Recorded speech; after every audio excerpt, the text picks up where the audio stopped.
Trop souvent, dans l'œuvre de Dieu, les gens ne lui demandent pas quelle est sa volonté, son heure, comment il veut agir. Leurs meilleures tentatives ne sont que le produit de leur vie d'âme. Comprenons bien que la chair peut aussi bien désirer venir en aide à Dieu que lui résister.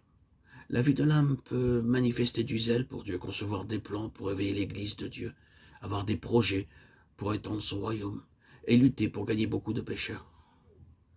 Les motifs et les intentions de ces personnes sont bons, mais elles sont ignorantes à l'égard de tout ce que la vie naturelle peut accomplir dans le domaine du zèle, des projets et des efforts. Elles ne perçoivent pas ce qui est louable, c'est de faire seulement ce que Dieu a ordonné. Elles s'imaginent que le seul fait de faire son travail est quelque chose d'admirable. Elles n'ont pas encore réalisé que tout ce qui procède de la vie naturelle ne peut pas plaire à Dieu, malgré la pureté des motifs, les bonnes intentions ou les résultats attrayants. Ne procédant pas de sa volonté, tout cela n'est d'aucune utilité pour Dieu. Elles ne saisissent pas que Dieu n'accorde pas non plus sa puissance à l'œuvre qui n'est pas selon sa volonté. Elles considèrent par conséquent leurs zèles, leurs paroles, leurs sentiments, leurs efforts et leurs larmes comme étant des dons divins pour les aider. Combien savent parmi elles qu'elles font simplement appel à la puissance de leur vie naturelle pour fournir l'énergie nécessaire à la réalisation de leur propre œuvre? Quelle est donc la raison de la présomption? Rien d'autre que la manifestation de la vie du moi.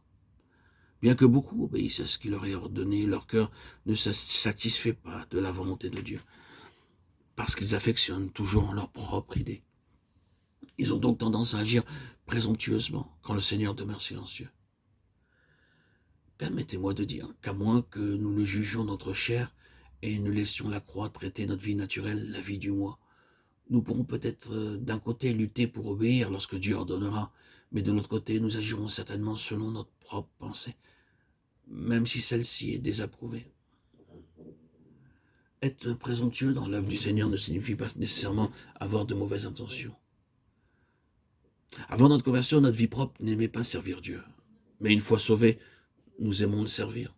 C'est alors que commence une période très dangereuse. Car si autrefois nous refusions absolument de servir le Seigneur, nous désirons maintenant le faire. Toutefois, nous voulons le servir uniquement à notre façon. Dieu ne veut pas simplement que nous le servions.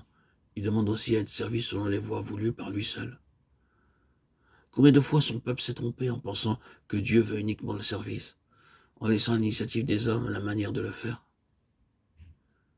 Puissions-nous être éclairés pour voir que le Seigneur ne peut pas se satisfaire d'un service qui ne serait pas fait selon sa volonté.